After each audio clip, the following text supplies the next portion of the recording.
Hello and welcome to another episode of the Serie A Chronicles podcast. I'm Mina Rizuki, and as always, I am joined by Nicky Bandini and Patrick Kendrick. I'm sorry, I was barely able to pronounce your names there, but I have somewhat gotten over my cold. Bandini, You'll be all Patrick Kendrick. I like it. Nicky, I'm still trying to recover my voice after that horrendous illness. But I think I'm somewhat there. Sick. Everyone's been sick. This is what happens. We're also on 26 days without sunshine in England. So it's really fun times being here.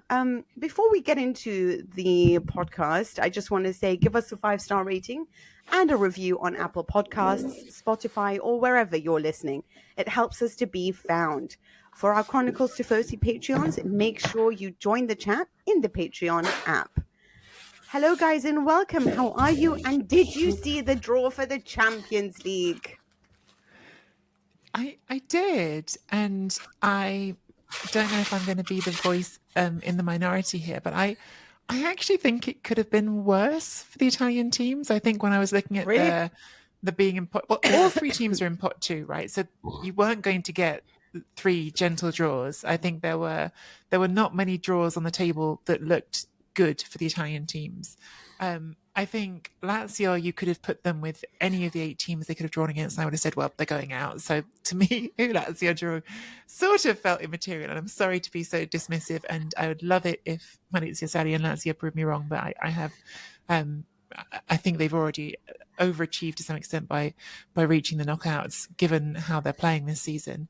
I think that I'm not saying this in a way that's in any way dismissive of Atletico or Barcelona, but I don't think that those are the very best teams that were in that first pot. I think the very best teams that were in that first pot were Manchester City, Real Madrid, maybe Bayern Munich, and this is where I'm going to get shut down for being a fan, but yes, I actually think Arsenal are one of the hardest ones to get by. I do. I think they're one of the hardest ones to get by. Whereas I definitely think that Atletico Madrid are a good team. They've obviously Barcelona are a good team, but I don't think these are teams that I see as flawless teams.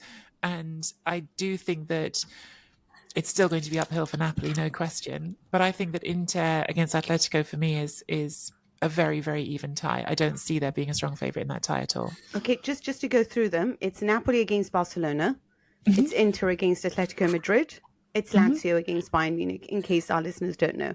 Yes. Patrick, what do you think? I thought it was quite interesting that Nicky named the 3 sort of probably the strongest teams in the competition, and I do find it curious how they seem to have got the most benign draws. If you think, I think Real Madrid have got Leipzig, haven't they? Man City have got Copenhagen, and Bayern Munich have got when Bayern Munich have got Lazio. So I think those 3 are pretty much shoe-ins to the next round. I think it's an okay draw. I actually think Italy would have had a better chance had Inter drawn Barcelona and Napoli drawn Atletico Madrid. I feel like Napoli on current form, and this is me being quite honest. I'm all in on Serie A. My knowledge of La Liga is not particularly extensive, but what I would say is I feel there's something about the aura of Barcelona, and we saw it. I think it was the 2019-20 season, wasn't it? When, admittedly, that was probably a stronger Barcelona side. That was the lockdown season, wasn't it? When Napoli played against Barcelona. I just feel like a team like that still has a bit too much for Napoli, just in terms of a psychological hurdle, particularly in this season where they've been underperforming. And I'm not sure whether I necessarily back Mazzarri's Napoli to go to Barcelona and get a result. So it's a case of, if they lose there, can they win by a bigger margin than a Maradona? I'm not necessarily sure. It's hard to be dismissed. I was just say I see where you're coming from, and almost feel like the reverse of that. Though I think Naples and the Stadio, I still want to call it the San Paolo sometimes, the Diego Maradona, like, it was made for these nights. It was made for it. And against Real Madrid, the atmosphere was fantastic, and I thought that was one of the better performances of Rudy Garcia's time in charge, that home game against Real Madrid. They still lost it because Jude Bellingham is there. They just lost. I wonder if Yeah, but Real Madrid and Barcelona are not equivalent. I think that's the key point. Barcelona have conceded, I think, 19 goals already this season in the league. They are vulnerable. I think that Their pants. when it doesn't mean that Napoli are going to necessarily win. I'm not trying to make that argument, but I think that Napoli are very capable of hurting them, and then who knows what can happen. I think that will be a very chaotic two-legged tie, and I think that chaos might suit Napoli in the long run, but I'm of course February's also a long way off.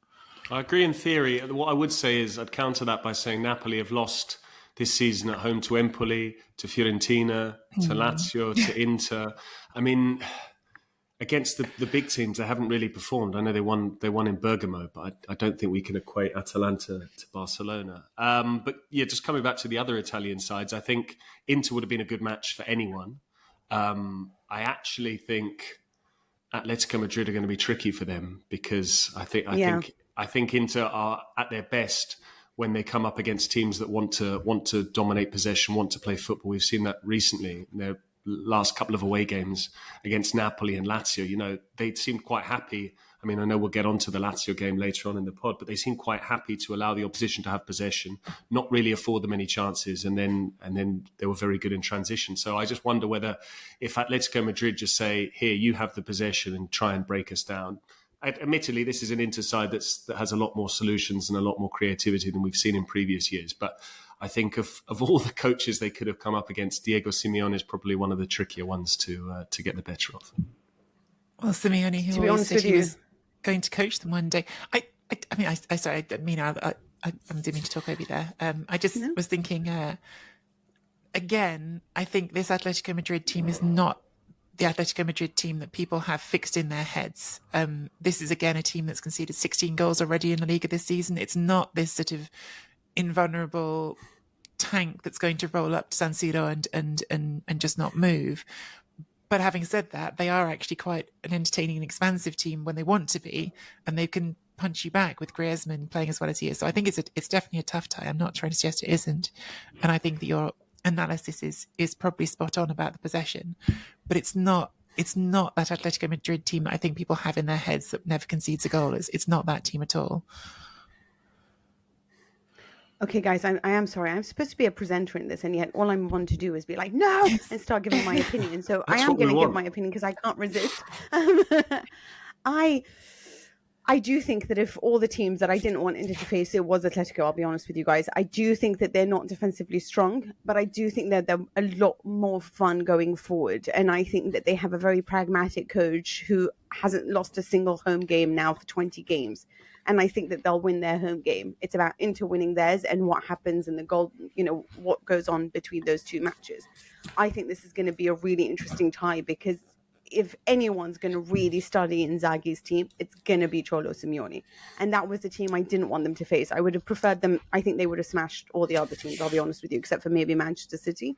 And that's the only one that I'm upset about. When it comes to Bayern, interestingly, their best midfielder for so many years, if anyone says anything, is Joshua Kimmich.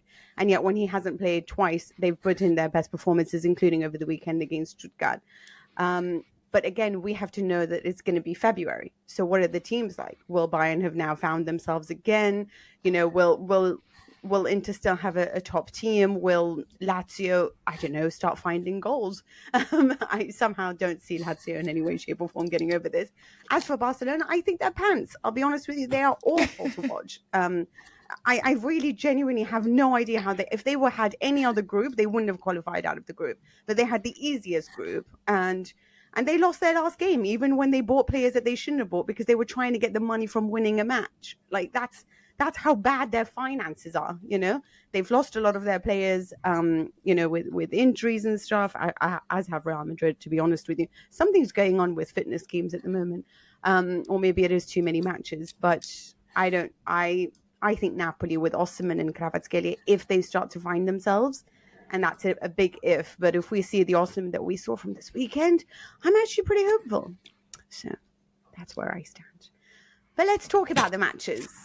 And I think that we should start off with Patrick did a great voice note after that that interesting match between Inter and Lazio. Lazio have always won these matches at home against Inter, or have done at least for a long time. And Sarri has never lost to Inter in his coaching career. So that's something to really, really talk about, in all honesty. I think that most people would have predicted a clear Inter win based on form, and they managed to show us just how good that they can be. And I don't know whether this is something that we need to whether we should discuss this from a Lazio side or from an Inter side, because I think we know Inter is so good. But if anyone has ever thought that a midfielder makes all the difference, or doesn't believe in that, then look at Milan without Kessie. Look at Lazio without Milinkovic-Savic. Look at Milan without Tonali. Look at Juventus without Rabiot. Midfielders and key midfielders make all the difference. And Lazio are a shadow of themselves from the team that had Milinkovic-Savic. It's hard to disagree with that. Inter, just to pick up on what you said there, Mina, Inter had not won at Lazio since 2018. The two times they've gone there with Simone Inzaghi as manager, of course, former Lazio manager, they got beat 3-1. And what's the big different ingredient? Yes, it's Milinkovic-Savic. Milinkovic-Savic was the identity of this Lazio team, and it feels really repetitive to talk about them this season, because every time I just feel like that's the issue with Lazio. They have not moved on. They have not found a new identity. They've sort of asked other players to try to do some of what he was doing, but they haven't got anyone who can do it as well as he did it. And I'm trying to avoid that word interesting, which is such an easy one to use. It was an interesting game. I'm trying to avoid just repeating it, because Lazio did make life difficult for Inter. And up until Inter scored, the game did feel sort of in the balance. But I never really felt like in my heart watching it that I believed they were going to score. So then when Lautaro does score, after that, the greatest jeopardy after Lautaro's goal goes in, as I put in my talking points yesterday, the greatest jeopardy was the moment when Lautaro's jumping over the hoarding to celebrate and nearly catches his boot and falls over. Because after that, Lazio are done. Once Inter have scored, they're done. And I think that is probably more about Lazio than it is about Inter. Inter, yes, it was another of these games where you show that you don't have to play your best football to win. But I think this game reflected more on the decline of Lazio between last season and this season to me. Yeah, I tend to agree. I think what I would say is the thing about Milinkovic-Savic, it wasn't just his output in terms of goals and assists. And I think last season Lazio had 4 players in double figures, of which he was one. But it was also just they could play a lot more direct with him in the side. And even Sarri would occasionally go that way. I mean, we saw him because he had 8 seasons at Lazio, so the bulk of that first spell was under Simone Inzaghi. And obviously, the last 2 seasons he had under Maurizio Sarri. But Inzaghi's Lazio was very direct, and Sarri would even sort of borrow from some of that, because he would win so many flick-ons. He's 6'5". The amount of times he would flick the ball into space for Immobile to run onto, or he'd find space between the lines, and defenders would have to step out, and that would allow Immobile to make those runs in behind. I think Lazio don't really have anyone stretching the pitch or pulling players out of position at the moment. It's all quite samey. And for the brilliant career that Pedro has had, he's an 87, so he's 36 now. We've seen Luis Alberto was dropped, but even then Zaccagni's been blowing hot and cold when he plays in that wing position. And I just think that the difficulty for Lazio is without Milinkovic-Savic, he often used to occupy or preoccupy a couple of defenders. They would double up on him, and that would naturally allow other players, as a sort of domino effect, to be unattended. And I think Lazio were able to create overloads and score goals because of that. Without that, they've become a lot more static. They've become a lot more predictable. They're just a possession side, albeit without necessarily anyone who can change the tempo. I mean, Zaccagni, for all of his excellence last season, 10 goals in Serie A, he's not exactly got blistering pace. It's, you could understand it a lot more. This is going to sound like a real disservice to Lazio, but even if they had someone like Cagliari, Zito Lovumbo in the side, someone who can just go and commit a player and beat them with pace, suddenly you get in behind, you can have cutbacks, you have the opposition running back towards their own goal. The own goal itself comes into play if you have players facing their own goal and there are crosses coming in like that. I just feel they're so predictable. And what it really reminded me of, I was looking at the statistics whilst on commentary. Inter hadn't conceded a single-headed goal this season. Lazio hadn't scored a single-headed goal this season. So Inter, it was bizarre. They just kept putting the ball out for a corner without any concern whatsoever, because they knew that Lazio would just not score from that corner. Then you add to the fact that Rovella was just sending in these moon balls, for want of a better word, just floating these terrible crosses into the box. It just became so easy for Inter, and it reminded me of Juventus away at Fiorentina, which was just cross after cross after cross. It's like, you keep crossing it, we'll deal with it. And I completely agree. It was Lazio at least hadn't afforded Inter any chances. And then what do? You go and give Lautaro a goal in the season of his life. I mean, it was just, if you're a Lazio fan, if you're a neutral, if you're a fan of Juventus or Milan, anyone who wants to get involved in the title race or who doesn't want to see Inter just have this procession towards the Scudetto, it was enraging to see Marušić just not even look and just play that ball back to Lautaro. And I felt exactly the same as you, Nicky. That goal goes in. Inter aren't going to concede. It's a question of, can they score a second or a third? And ultimately they did. Yeah, absolutely. I think this is the difference that we're having right now, is that, Sarri has been asked about this, and he said, about what his performance is like of Lazio this season in comparison to last season. And he thinks that they overachieved last season and perhaps underachieving this one, and that their true value is somewhat in between all of that. When it comes to predictability, he said Barcelona won 10 years playing the same way. At Napoli, in 3 years, we scored 30 goals with the same move of Lorenzo Insigne cutting inside and crossing to Callejon. Sorry. And so there is that element of it, but their players are just simply not good enough for them to be unbeatable in their predictability. Perhaps that's one way of putting it. Another way of saying it is that we had a really interesting conversation about this before we started, and I sort of wanted to get brought up on a pod because I thought you made a really sort of interesting response to that, Mina, when you were talking about, that's just Arjen Robben, right? Arjen Robben, you knew exactly what he was going to do every time, and he did it, and it didn't matter because he was brilliant at it. And to some extent, I think it's probably overstating it to call him a one-trick pony, but I remember there was definitely a period with Thierry Henry where you knew exactly what he wanted to do. He wanted to drift out to that left flank, come inside and shoot on his right boot. He wanted to do it.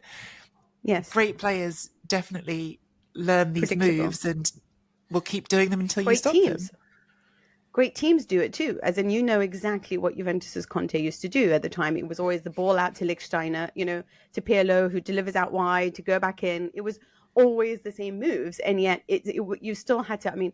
There was one, I remember this perfectly written piece at the time by Garlando and Gazzetta, who said, exactly what Inter's going to do under Conte. Exactly what they're going to do. Stopping them, however, is the hard part. So sometimes, when it is about rehearsed movements. You said that, Patrick. It is that is the mark of a great team, is a team that their movements and patterns of play.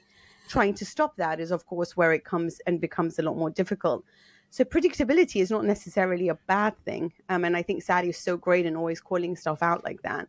It is perhaps the ability that they don't really know how to shine through that, perhaps. I think that the one word that came to my mind when Nicky said it there, talking about Robben being a one-trick pony, immediately it came to me. I said, well, what is Lazio's trick? I can't tell you what Lazio's trick is this season. If Sarri was saying, okay, we're predictable, we've got these brilliant patterns of play, fine. But maybe they had that in previous seasons. Maybe he's had that in previous tactical iterations. He certainly had it with his Napoli side. He had it with his Empoli side. Even in his single season with Juventus, okay, there was a lot of reliance on Ronaldo and individual talent. But, Sarri has consistently been able to call on very good players.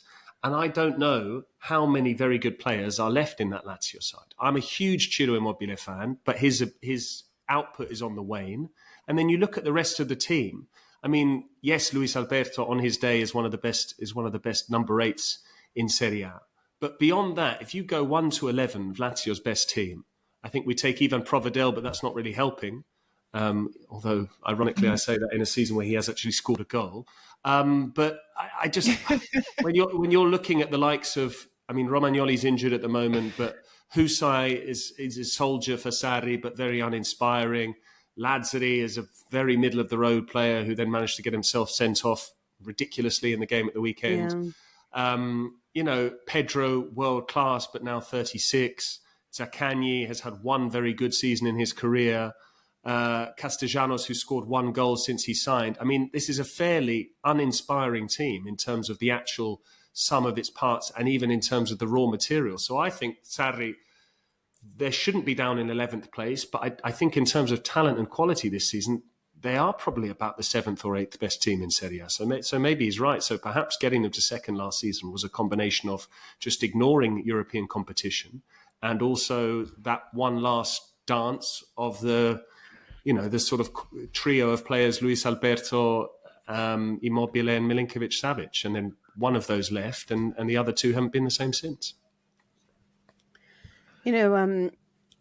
We also have to talk about, last season, perhaps Serie A wasn't that great in the sense that a lot of teams were sort of underperforming, whether it be Inter, Milan, Juventus, obviously several others.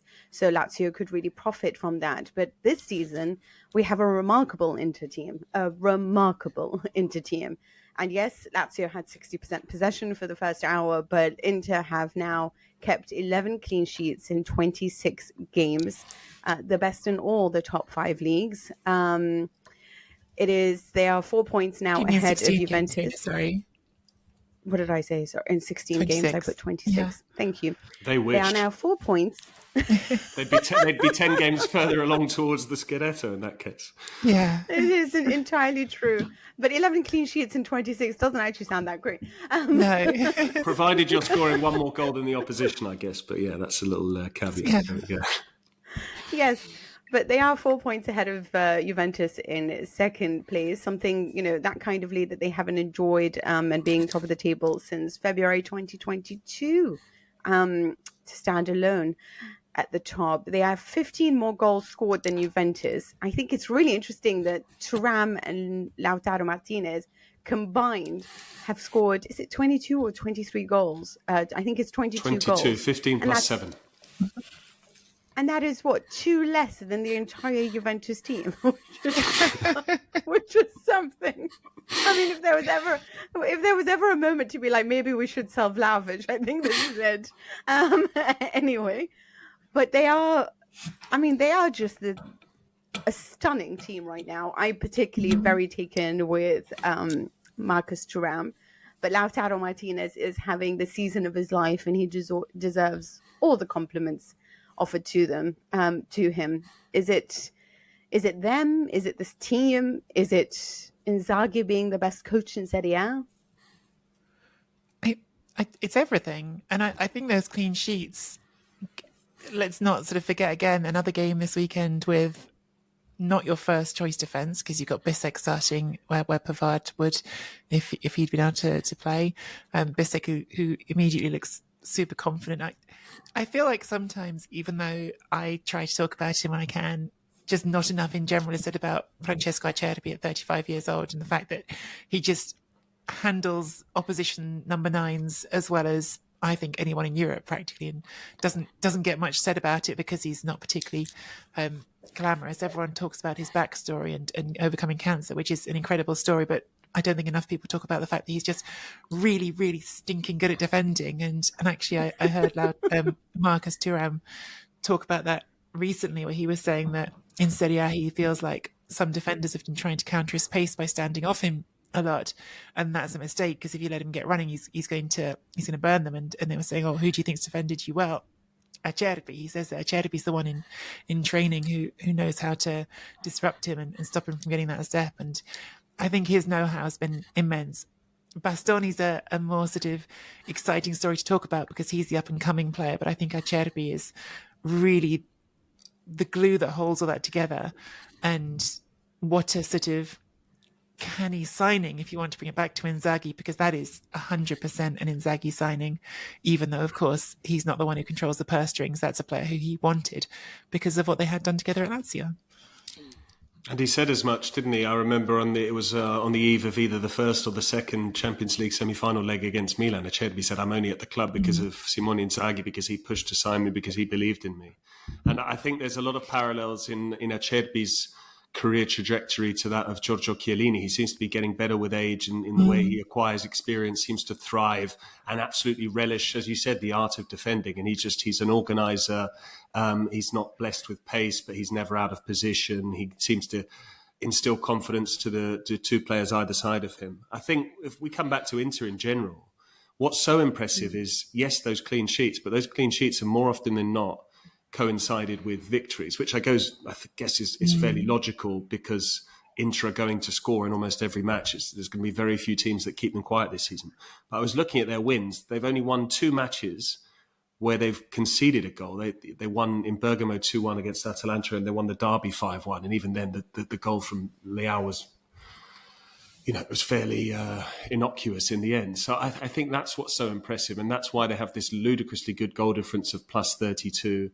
And I think it's what we've been saying in recent episodes. It just points towards Inter winning Serie A at a canter because, and I was talking to our producer Simon about this on off air before we started. It feels like, I know we'll get on to Juventus, but it feels like such a strain in terms of emotional energy and just being drained. The psychological concentration it requires for Juventus to win matches by an odd goal or by keeping a clean sheet just means that even though they're only playing once a week, rather counterintuitively, I actually think Inter are the fresher of the two sides because Simone Inzaghi is frequently able to make his 5 substitutions beyond the hour mark, knowing that the game is already won because they're 2 goals to the good. And so therefore, you get those players, even those that stay on and play 80 minutes or what have you, where Acerbi consistently plays 90 minutes.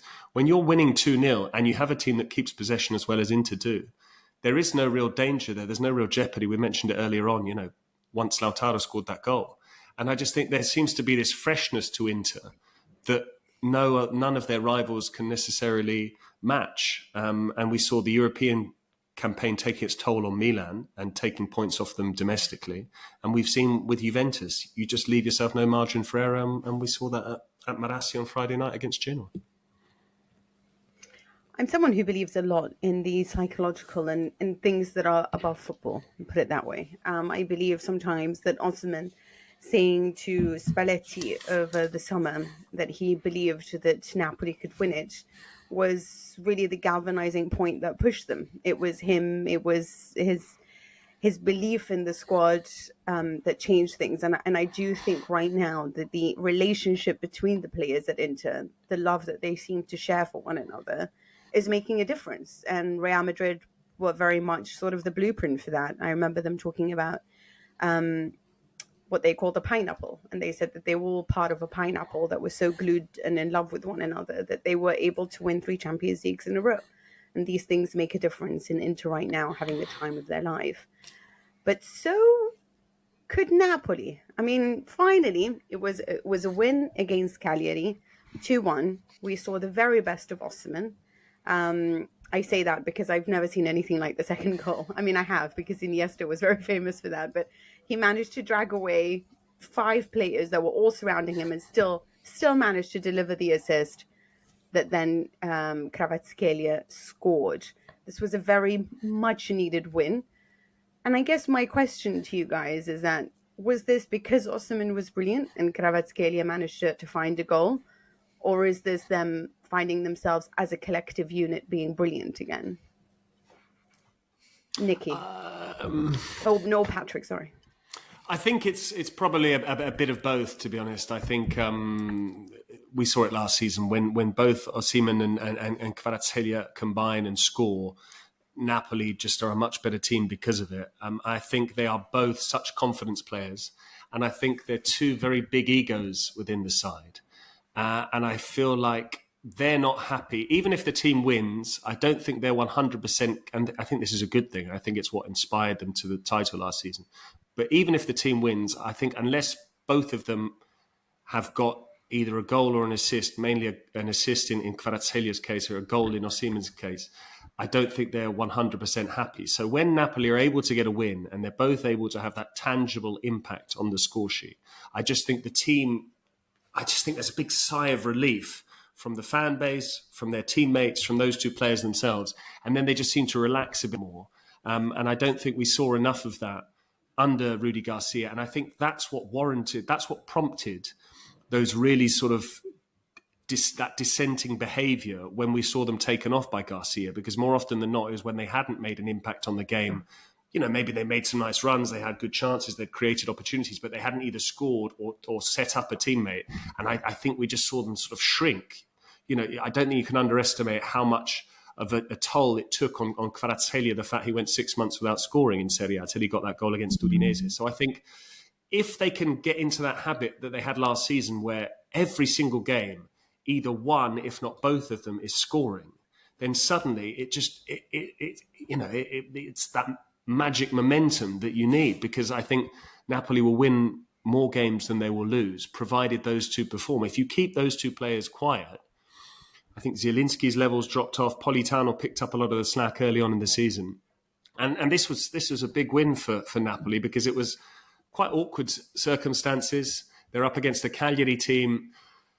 A lot of people aren't familiar with the fact that Cagliari see Napoli as arguably their staunchest rivals. It's not dissimilar to how Napoli view Juventus, or how, probably even closer, is how Fiorentina fans view Juventus, in the sense that there was Is it delusion? No, it's a case of there was a transfer back in the early 90s. Daniel Fonseca, the Uruguayan striker who had done well for Cagliari for a couple of seasons, then signed for Napoli, got sent off on his first trip back to Sardinia, and then the next trip back to Sardinia he scored a brace against Cagliari. The home fans were giving him jip, and he gave them the old umbrella gesture, which is telling them where to go, and it nearly caused a riot. Then there was a relegation playoff for Cagliari in the late 90s, where the game was scheduled to be played at the San Paolo. They were up against Piacenza, and the Piacenza boss Bortolo Muti was announced as the new Napoli coach. So in true Neapolitan style, they got behind their new head coach and started cheering on Piacenza, and the Cagliaritani felt a bit miffed about that. They thought there should be Southern solidarity. One more quick anecdote. Daniele Conti, who was a bandiera for Cagliari and a club legend, despite obviously coming from a famous footballing dynasty in Rome, he said the greatest goal of his career came against Napoli just because of what it meant for the fan base. So you've got that. You've got a fact that Napoli are struggling. They haven't won at home since the end of September. They're up against a Cagliari side that want to beat them more than anything. They're up against the Cagliari side that a week earlier have just scored twice in added time again. So I think this was a lot harder game than people gave it credit for. And then on top of that, the game was pushed back half an hour because of strong winds in Naples. So I actually think this was a really big win. People will look at it on paper, Napoli, Cagliari, they should easily beat a newly promoted side. But I think if you look at who scored and how they did it, and the fact that they scored a second goal so soon after Cagliari equalising, I think this is a massive psychological lift for Napoli. I really do. Yeah, I think on Osimhen, I mean, you talk about confidence players, and I think completely agree with you on Kvaratskhelia. With Osimhen, part of me feels like the only real opponent, as it were, that slowed him down in the last 2 years is just his own body. When he gets injured, he's not there and he can't score goals. But when you look at the numbers, last season he started 30 games, scored 26 goals. This season he started 10 games, he scored 7 goals. When he's on the pitch, he scores goals. Like it's an astonishingly consistent rate of scoring over the last 2 seasons, as long as he's available. And yes, when he's there and Kvaratskhelia are there, inevitably that attack is quite potent. And I think to some extent, in what feels to me like there are lots of interesting teams in Serie A this season, but also lots of flawed teams in the top part of the table. Inter have something approaching what feels like a complete team. Juventus, in an odd way, actually also feel like they're more about the collective than individuals. But after them, I think you are looking at teams who are reliant on certain individuals delivering. And with Roma, it's been very, very obvious. That's a glaring example of if Dybala and Lukaku are there together, then the team is threatening. If they're not, then oh well. And I think Milan, to a lesser extent, just because they have more, but still you're looking at this season, it's been Pulisic a lot. Giroud still scores most of their goals. Leao, you're still looking at those individual attacking players to deliver. And I think that Napoli, ultimately, it's the same thing. The difference in this team when Osimhen is there and when he's not is stark. Should that be surprising? Well, no, he's a club record signing, and if you wanted to buy him today, you'd probably pay close to 100 million euros. So that is what it is, I suppose. I find it very hard to disagree with that. It's also worth noting that the entrance of Mario Rui back into the squad really made a difference because just having somebody who knows how to overlap and allow Kvaratskhelia to not be double teamed, if you like, to sort of not fight everything on his own on that side, makes a hell of a difference on a tactical level and allows Kvaratskhelia to be that much more free and that much more capable of scoring the goals that is required. That was Garcia's biggest mistake. Was just not doing that, marginalising Mario Rui from day one, deciding that Matias Oliveira was going to be his starting left back. Spalletti used to alternate them, Patrick. and I'm a huge Mario Rui fan, so I'm not speaking from a position of objectivity. But last season, the amount of goals that Osimhen scored, it was probably only half a dozen, but he scored at least 5 or 6 from Mario Rui assists. But strikers, if you ever speak to ex-pros, strikers will always tell you the hardest thing for them is to time a run, but to time a second run because a winger either cuts back or delays or takes an extra touch. The best thing about Mario Rui is, and it's a similar thing with Filip Kostic, we've seen it less this season, but the best thing about Filip Kostic's game is his ability to just whip balls in very early. David Beckham had it. You don't need to get away from an opponent. And I think that's what Mario Rui has. As soon as he gets the chance to cross, he is able to produce that lovely trajectory towards Osimhen, who makes the run. And that is... It's so powerful, and that's what allows Osimhen to score so many headed goals. And I don't think they had that with Oliveira, and I don't even think they have that with Kvaratskhelia, because you never know when he's going to cross it. He might drop the shoulder and run at a player, and so I think his return from injury, because he'd missed several with an injury, is absolutely massive for Napoli. Sorry, a quick love in there for the Portuguese fullback. Mario Rui's agent will be grateful, Patrick. Mario Giuffredi. He fell out with Garcia earlier this season. That's a whole subplot. He's been trying to get Rui the love that he deserves, and you've managed to give it to him. But comparing him to Kostic, absolutely not. Kostic does not deserve to don the black and white stripes. So, what a terrible player. If only Ling Jr. was playing in his position. But we will get to Allegri's poor choices a little bit later. I do think that what was really interesting about this is I do think that Cagliari deserve a little bit of love under Ranieri. I do think that they are playing as a team. They did manage to equalize very quickly with Pavoletti, who finally started and didn't score after the 94th minute. But that was a big mistake. He scored too soon. Right? He needed to hold off for another 20 minutes, and then he would have got it. But Desena nearly scored at the end and could have made it 2-2. Which would have been very interesting for Napoli if they had only drawn that match. But I want to talk about the best looking coach in Serie A, and I want to know if you agree with me. But it has to be Thiago Motta, right? and I can't figure out whether he's the best looking coach because he's just super good looking, or because he's doing so well, and I find success to be a very attractive thing. But this Bologna side under Thiago Motta are almost overachieving when you look at them on paper, at least. But this has been a beautiful side. Obviously defeated Roma 2-0. Unfortunately, they won't be the story because no one's the story against the Mourinho side. It's worth noting that there was no Lukaku and there was no Dybala for this match. So it was always going to be an uphill struggle, especially with the amount of absences. Renato Sanchez came on and then came off pretty soon after. Mourinho made a whole dance about how he had to apologize to him because, it just has to happen that way. But I think that what we don't really talk about enough is the beauty of Xerxes up front, who's just really grown and improved. And that has a lot to do with Thiago Motta. Calafiori is a lot to do with Thiago Motta. He has really progressed a lot of his players and is doing a remarkable job at the moment, in which the Bologna are now fourth. Was this always going to be a Bologna win, considering the absences in Roma, Nicky?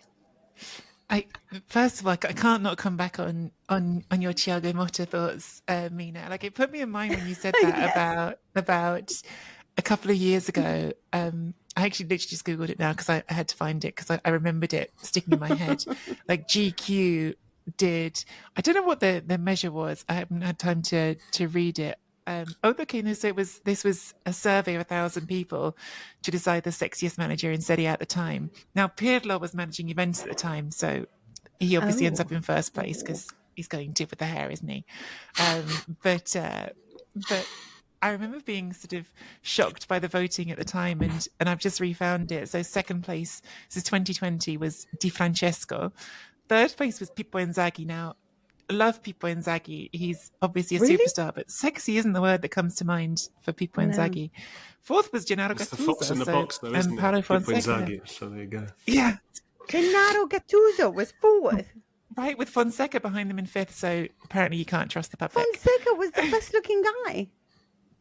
That's madness. Zorro. So- I mean, really. So I'm sorry that survey came back into my head when you said that. I think obviously, yes, he's a very handsome man. That's clear. But Very also, handsome. I think what really sort of came into my head when you were saying the rest of that was actually when I was naming just now teams where individual players feel so fundamental and you take out one or two players and of course the team's much weaker. I'm not sure that's true with Bologna. And I think that's actually really the greatest testament to Thiago Motta is, yes, I've been really enjoying watching Lewis Ferguson. He's been brilliant. Xerxes, as you said, has been fantastic up front. I think he's such a fascinating mix because he's brilliant on the ball. He's a fantastic dribbler, but also he vacates spaces so well and allows those players behind to push on. Ndoye, Salamakers, Ferguson. But there's this real sort of core ethos to this team about sort of next player up that is really different. And even in this game, you had Ravaglia starting in goal, just sort of out of nowhere in a big game against Roma, change your goalkeeper, and Motta afterwards just passing it off as well. This is a competitive squad. I want all my players to feel involved, and he's playing well in training, so he got his chance, and it's not a big deal. It's just another good player we have.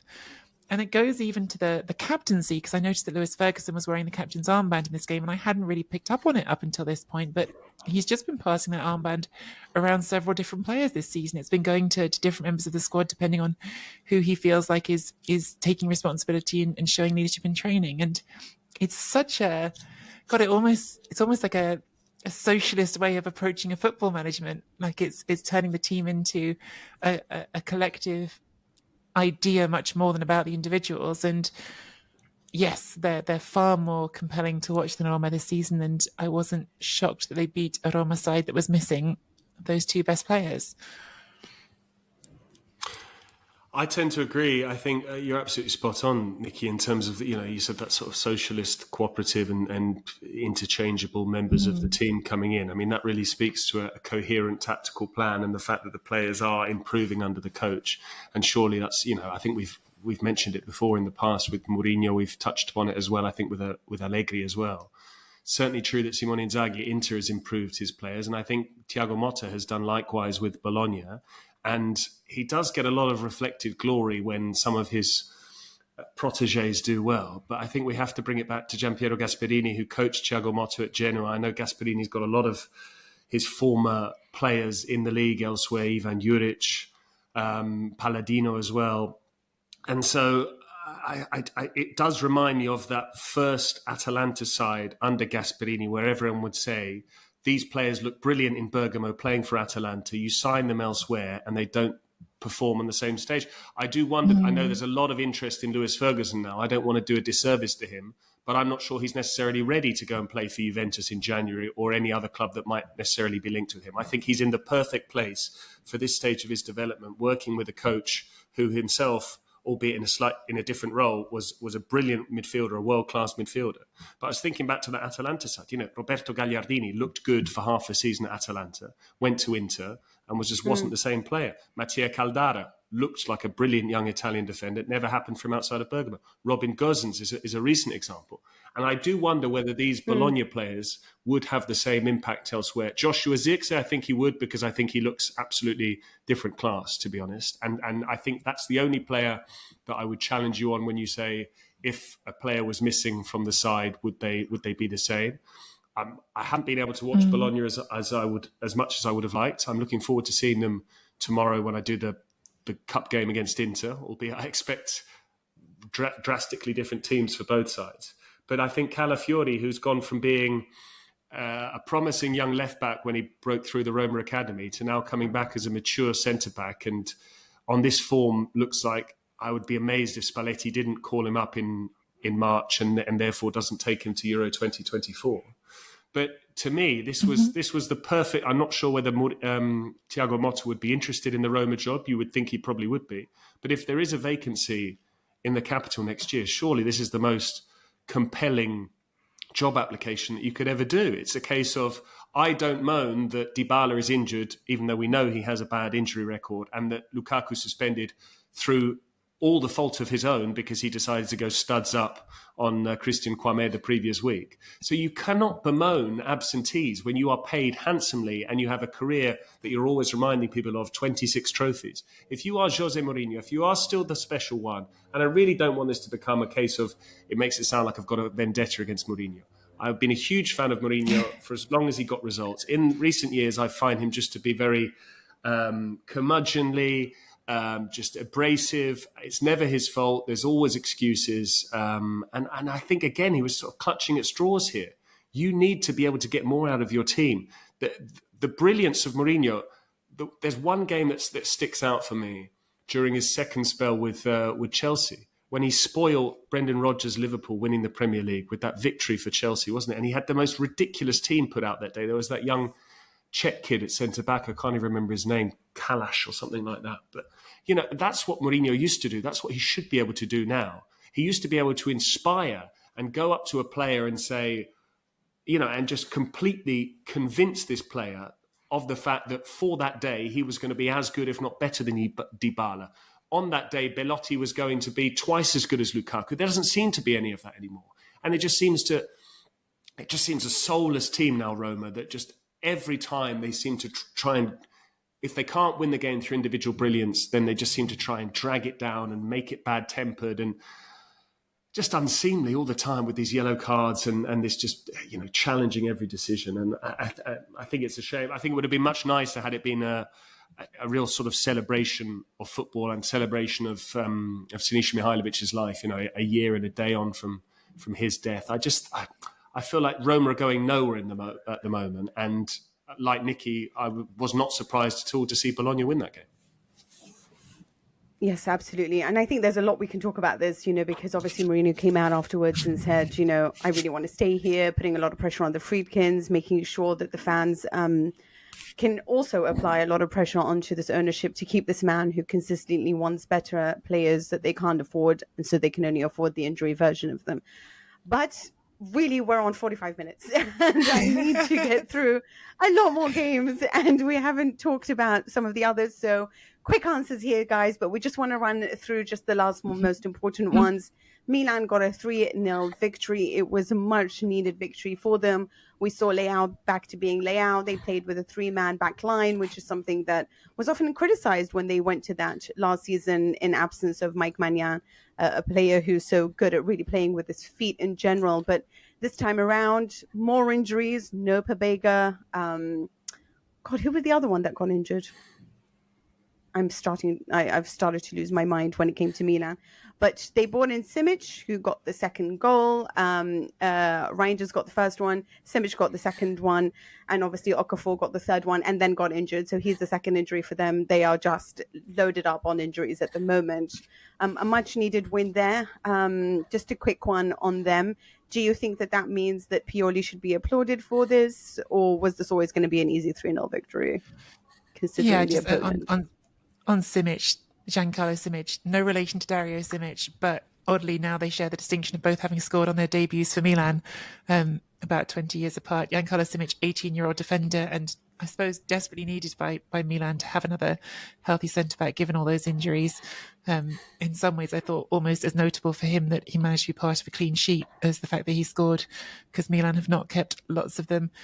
I don't know if it's a question of turning corners, but I do think it felt like, because this was not a gimme. Monza have been tough this season.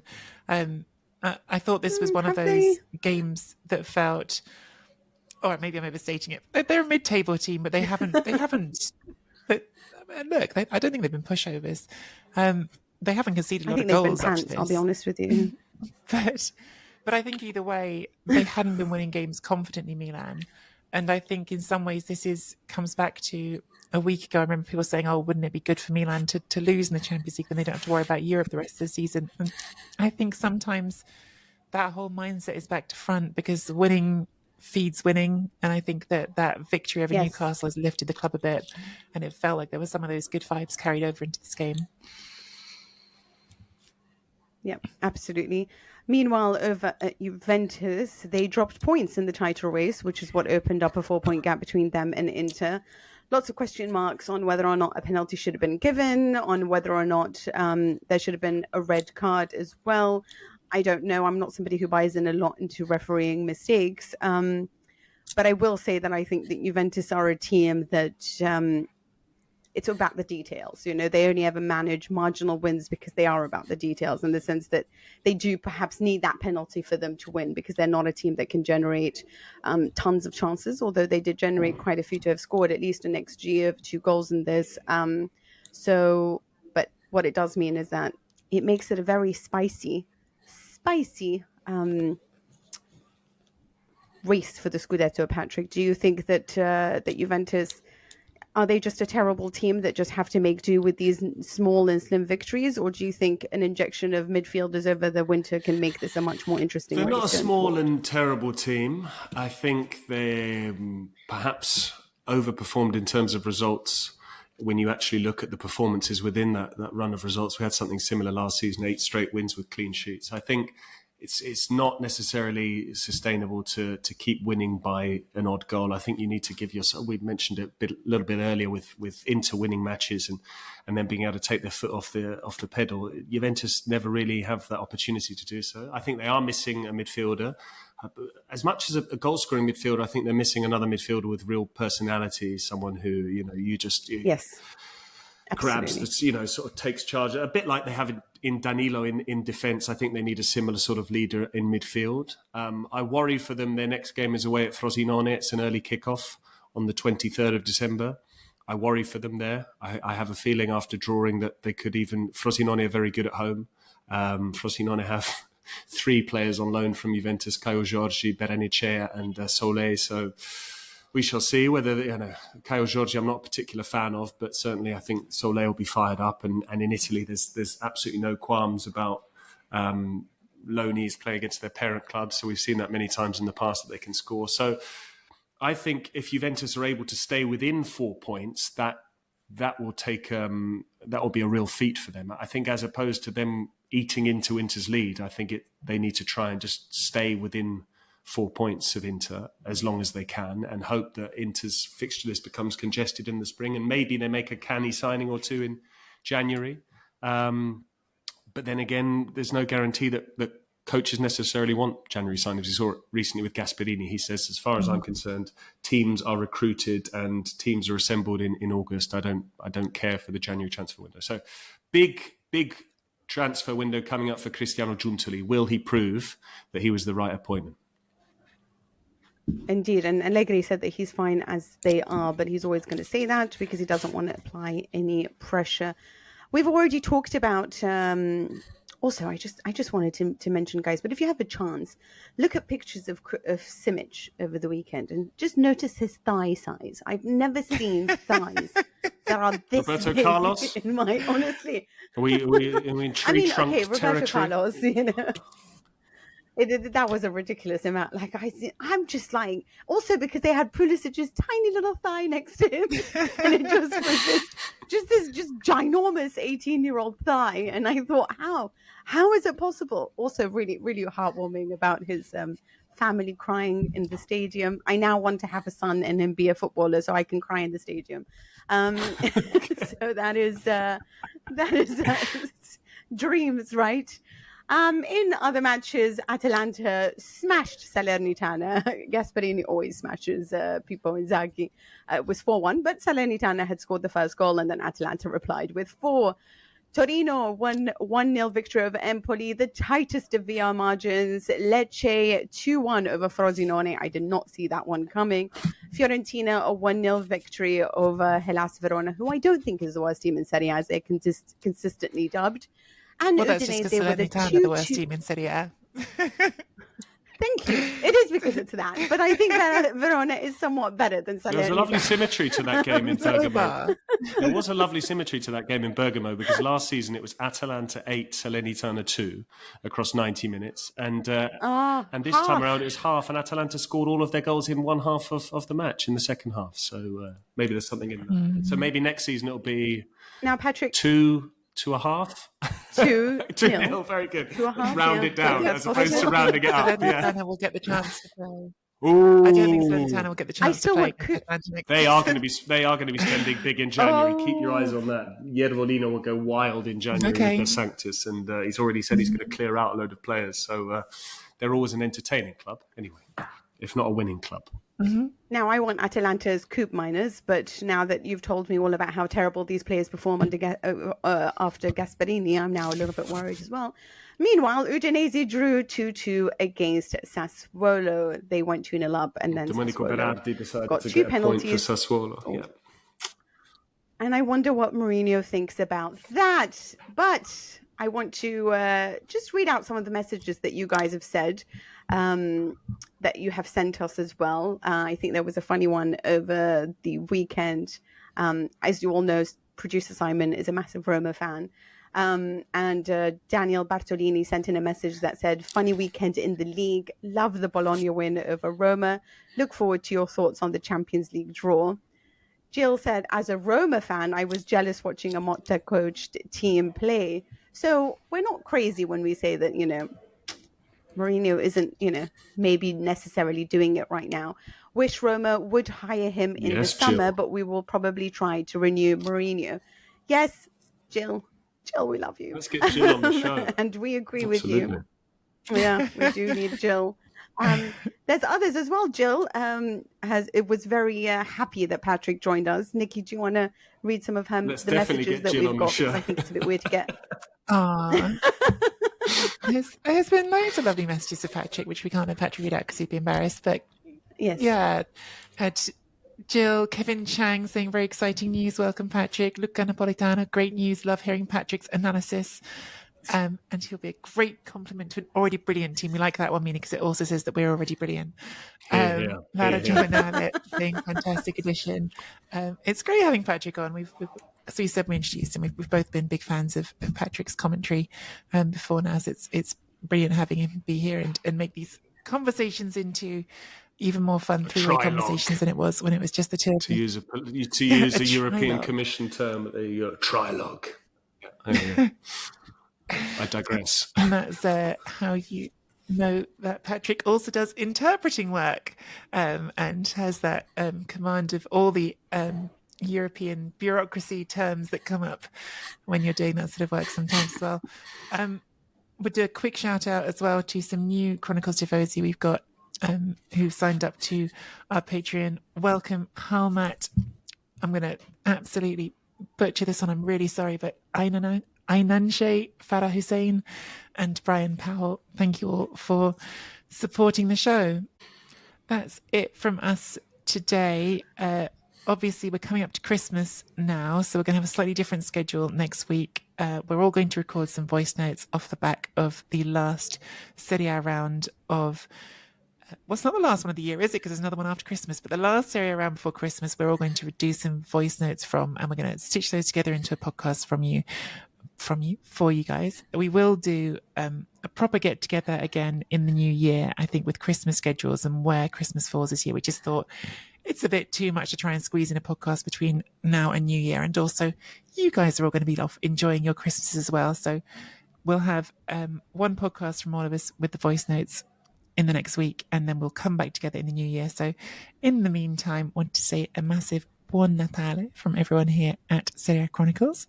I hope you all have your panettone and pandoro ready and all the other stuff that you need to enjoy a lovely cozy Christmas. Thank you for supporting us through this year, and as I say, we will be back with a proper podcast at the start of 2024. Happy Christmas. Feliz Navidad. No, just me. Okay, all right. Signing off. Prospero año y felicidad. Right.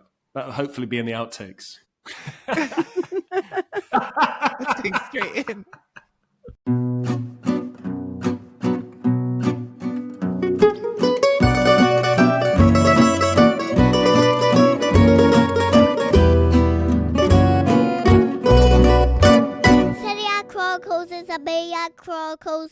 production.